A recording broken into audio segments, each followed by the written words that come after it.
नमस्कार, आपके साथ मैं हूं अभिलाषा पाठक। शुरुआत करेंगे अहम खबर के साथ। एंटीलिया केस और मनसुख हिरेन हत्याकांड में एनआईए ने बड़ी कार्रवाई की है। एनआईए ने पूर्व एनकाउंटर स्पेशलिस्ट प्रदीप शर्मा को गिरफ्तार कर लिया है और सुबह से प्रदीप शर्मा से एनआईए की टीम किसी अज्ञात जगह पर पूछताछ कर रही है और तकरीबन 7 घंटे से ज्यादा पूछताछ के बाद प्रदीप शर्मा को गिरफ्तार किया गया। इसके अलावा एनआईए की एक टीम प्रदीप शर्मा के घर और एनजीओ के दफ्तर पर भी छापेमारी करने पहुंची और तकरीबन 4 घंटे तक एनआईए की ये छापेमारी चली। इस दौरान प्रदीप शर्मा के घर से प्रिंटर, लैपटॉप समेत कई दस्तावेज बरामद किए गए हैं।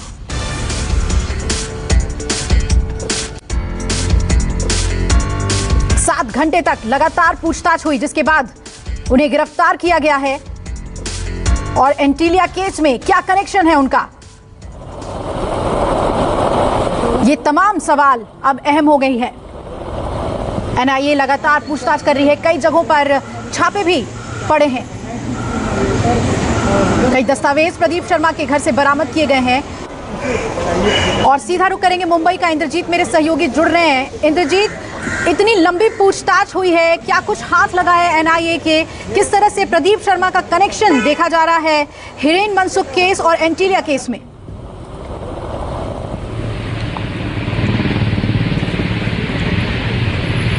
जी बिल्कुल अभिलाषा, काफ़ी लंबी पूछताछ हुई है। करीब 7 घंटे से उनसे पूछताछ चल रही थी और इसके बाद उनको गिरफ्तार कर लिया गया। इससे पहले भी 2 बार उनसे पूछताछ की गई थी।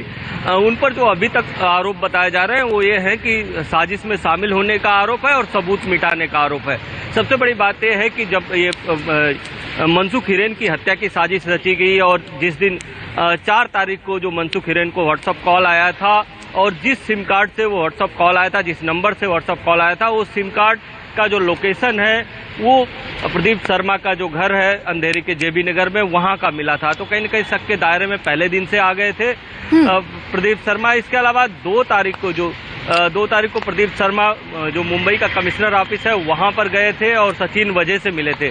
और कहीं न कहीं जो 2 लोगों की गिरफ्तारी हुई है वो उसमें से एक पहले जो गिरफ्तार हुआ था वो भी प्रदीप शर्मा का क्लोज था और सचिन वजह के मेंटर बताए जाते हैं प्रदीप शर्मा। तो कहीं न कहीं जो सारे लिंक हैं वो प्रदीप शर्मा से, एंटीलिया केस हो या मनसुख हिरेन का केस हो, सीधे सीधे जुड़ रहे थे।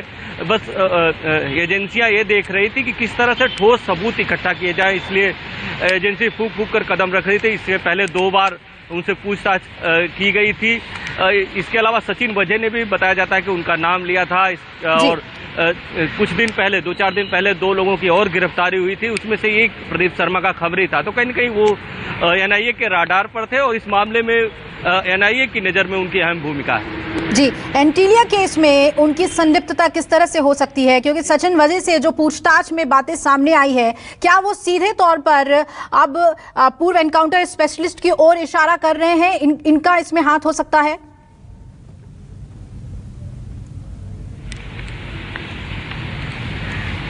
जी बिल्कुल हाथ हो सकता है। और अभी तक की जो एंटीलिया केस में 2-3 थियरी सामने आ रही थी, उसमें से एक थियरी ये सामने आ रही थी कि सचिन वजह और कुछ पुलिस अधिकारियों को जो बार बार नाम आता था उसमें प्रदीप शर्मा का ही वो नाम था।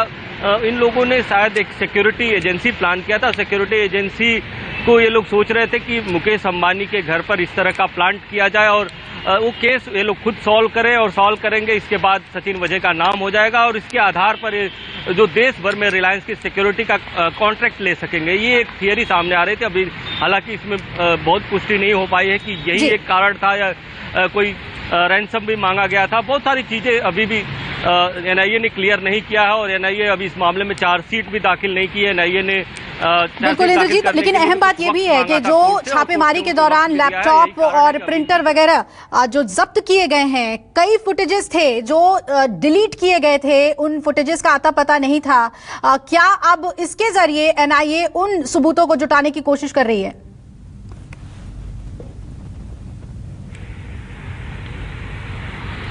जी बिल्कुल, एक्सपर्ट जो है उनके जो लैपटॉप है उसकी जांच करेंगे। जो फुटेज डिलीट होते हैं उसको भी रिकवर करने का प्रोसेस होता है, हालांकि प्रोसेस थोड़ा लंबा होता है, वो भी किया जाएगा।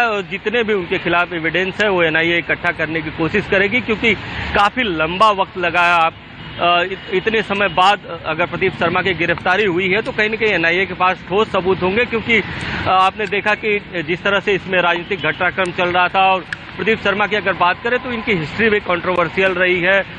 इतना ही नहीं, ये शिवसेना से एमएलए का चुनाव भी लड़ चुके हैं, तो कहीं न कहीं जो एजेंसियां हैं फूक फूक कर कदम रख रही थी। यही कारण है कि उनकी गिरफ्तारी में देरी हुई, और अब इतनी देर से गिरफ्तारी हुई तो निश्चित तौर पर एजेंसियों के पास उनके खिलाफ ठोस सबूत होंगे। बिल्कुल इंद्रजीत, आप बने रहेगा हमारे साथ और आइए समझने की कोशिश करते हैं कि ये पूरा मामला क्या है और कैसे प्रदीप शर्मा पर अब शिकंजा कसते जा रहा है एनआईए का।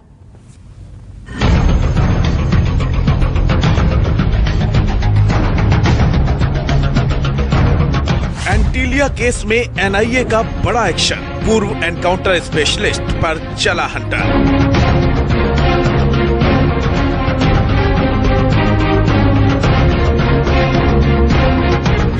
प्रदीप शर्मा का वाजे कनेक्शन, अब किसकी बढ़ेगी टेंशन। मुंबई के एंटीलिया केस और मनसुख हिरेन हत्याकांड में रोज नए नए खुलासे हो रहे हैं, रोज नए नए राज फाश हो रहे हैं, साजिश में शामिल नए नए किरदारों के नाम सामने आ रहे हैं। एनआईए लगातार इन किरदारों पर शिकंजा कस रहा है। आज पूर्व एनकाउंटर स्पेशलिस्ट प्रदीप शर्मा पर एनआईए ने कानून का हंटर चलाया है।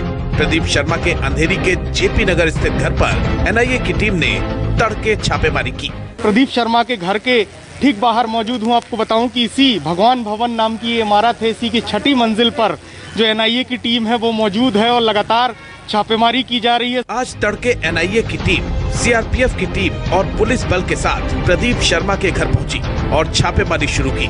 इसके बाद ही एनआईए ने प्रदीप शर्मा के एनजीओ के दफ्तर पर भी छापेमारी की। प्रदीप शर्मा के घर पर एनआईए की टीम ने कई इलेक्ट्रॉनिक डिवाइस की जाँच की। तस्वीरों में देखिए कि तमाम पुलिसकर्मी यहाँ पर मौजूद है। जो एनआईए की टीम है वो छापेमारी करके लौटी है। बताया जा रहा है कि कई जो इलेक्ट्रॉनिक एविडेंस है, इसके अलावा कुछ कागजात भी जब्त किए गए हैं। आपको बताया जा रहा है कि तो सचिन वाजे इस पूरे मामले का मास्टरमाइंड है।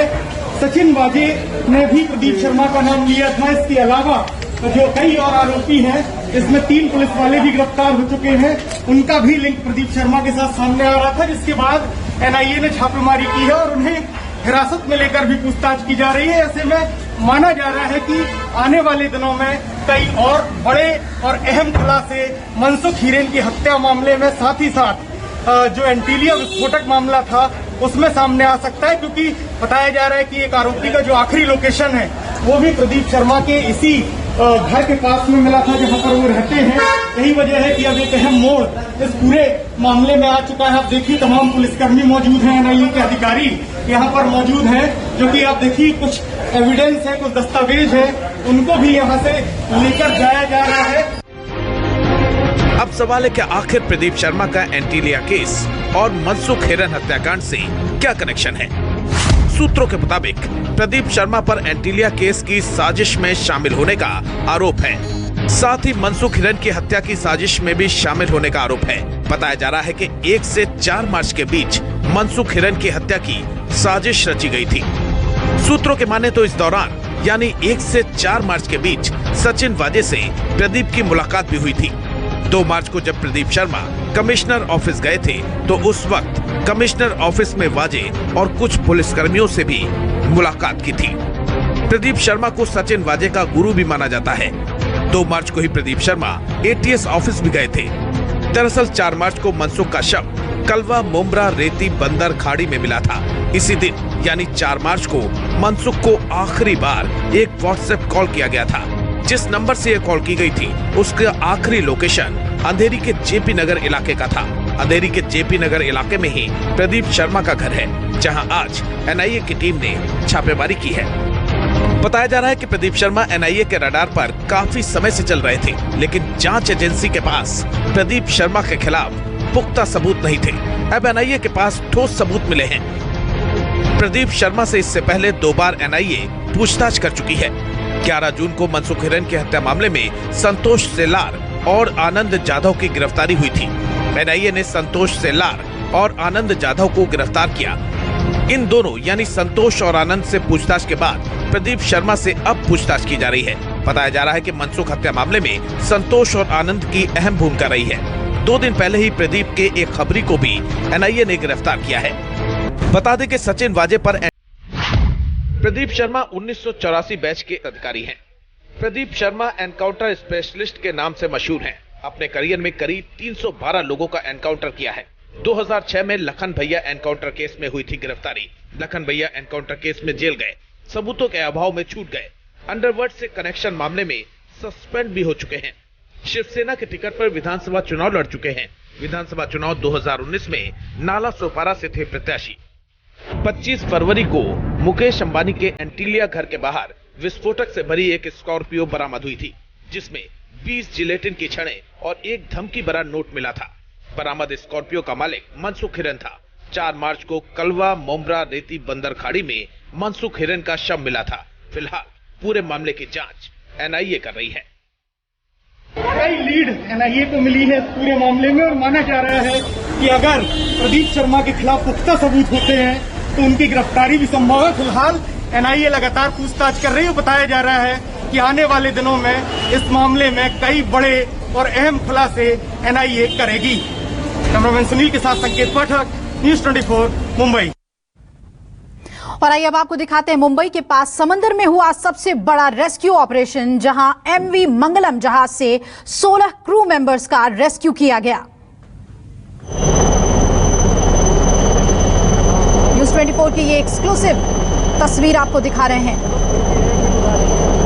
देख सकते हैं आप किस तरह से रेस्क्यू ऑपरेशन चलाया जा रहा है और हेलीकॉप्टर से रेस्क्यू किया जा रहा है।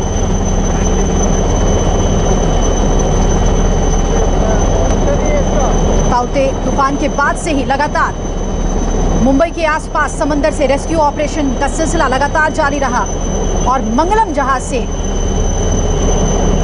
ये रेस्क्यू ऑपरेशन चलाया जा रहा है। कुछ और तस्वीरें ये देखिए, कैसी खतरनाक परिस्थितियों में रेस्क्यू ऑपरेशन किया गया। एमवी मंगलम जहाज से 16 क्रू मेंबर्स का रेस्क्यू किया गया।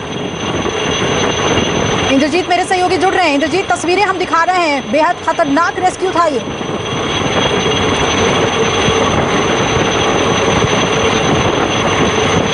बिल्कुल बेहद खतरनाक रेस्क्यू ऑपरेशन था, क्योंकि जो वेदर है वो काफ़ी रफ था और रफ वेदर के कारण ही एमवी मंगलम फंस गई थी। और सबसे बड़ी बात है कि उसमें 16 लोग सवार थे और सुबह डिस्ट्रेस का कॉल आया था इंडियन कोस्ट गार्ड को और कोस्ट गार्ड ने अपनी एक जहाज भेजी। इसके अलावा 2 हेलीकॉप्टर लॉन्च किया।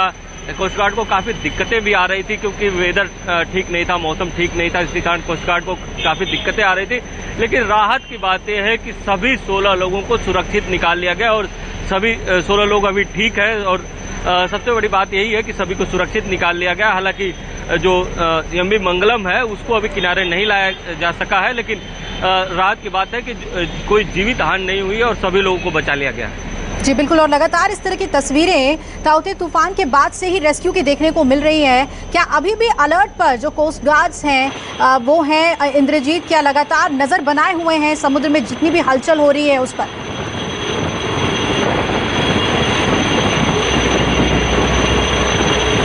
जी बिल्कुल, कोस्ट गार्ड हमेशा नज़र बनाए रखता है और जो मानसून का सीज़न होता है, इस सीज़न में किसी को भी मछुआरों को समुद्र में जाने की इजाज़त नहीं होती है। लेकिन ज़्यादातर लोग मछुआरे हों या दूसरी नौकाएं हों, कुछ लोग ज़बरदस्ती चले जाते हैं और कुछ ऐसे भी लोग होते हैं जिनका कि काम होता है, जैसे कि ONGC का काम चल रहा है तो कुछ उनके बार्ज होते हैं, कुछ उनकी नावें होती हैं, वो जाती हैं और जो ऑयल फील्ड के लोग होते हैं वो जाते हैं। और इस तरह के जो डिस्ट्रेस कॉल होते हैं अमूमन बरसात के दिनों में देखे जाते हैं, क्योंकि ऐसे में जो मौसम होता है वो काफ़ी ख़राब होता है और ख़राब वेदर के कारण बहुत सारी नौकाएं फंस जाती हैं। और ऐसा ही इस जहाज़ के साथ भी हुआ, लेकिन समय पर इंडियन कोस्ट गार्ड की जहाज़ भी पहुंच गई, साथ ही 2 हेलीकॉप्टर भी पहुंच गए। इससे जो 16 लोग थे उनकी ज़िंदगी बचाई जा सकी। आप रेस्क्यू ऑपरेशन में देख रहे हैं कि किस तरह से, कितनी बहादुरी के साथ, कितनी मेहनत के साथ इतने खराब वेदर में भी इंडियन कोस्ट गार्ड के जवानों ने इन 16 लोगों को बचाया। जी बिल्कुल, 16 लोगों का सफल रेस्क्यू ऑपरेशन किया गया और सभी को एक एक करके इस तूफान में फंसे हुए जहाज से, एमवी मंगलम जहाज से हेलीकॉप्टर के जरिए लिफ्ट कर लिया गया। शुक्रिया इंद्रजीत पूरी अपडेट हमें देने के लिए।